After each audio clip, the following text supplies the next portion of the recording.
বাংলাদেশের রাজনৈতিক অঙ্গনে এখন সবচেয়ে বড় প্রশ্ন বিএনপির চেয়ারপারসন খালেদা জিয়া দেশে ফিরবেন কবে। দীর্ঘদিন ধরে চিকিৎসার জন্য যুক্তরাজ্যে অবস্থান করছেন তিনি, আর দেশে বসে তার অপেক্ষায় আছেন দলের নেতাকর্মীরা। এই বিষয়ে এখনো কোনো নির্দিষ্ট তথ্য নেই, তবে তার ব্যক্তিগত চিকিৎসক ও বিএনপির স্থায়ী কমিটির সদস্য এজেডএম জাহিদ হোসেন জানিয়েছেন, লন্ডন ক্লিনিকের চিকিৎসকদের সিদ্ধান্তই চূড়ান্ত হবে।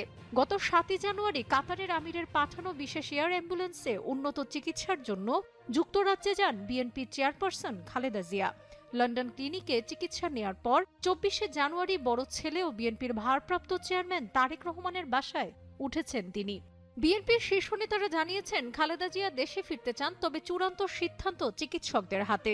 ঈদ উল ফিতরের আগে ফেরার সম্ভাবনা নেই, তবে ঈদের পর চিকিৎসকদের সিদ্ধান্ত অনুযায়ী তিনি ফিরতে পারেন। বর্তমানে ৭৯ বছর বয়সী Khaleda Zia liver cirrhosis, kidney, heart, diabetes, arthritis সহ একাধিক স্বাস্থ্য সমস্যায় ভুগছেন।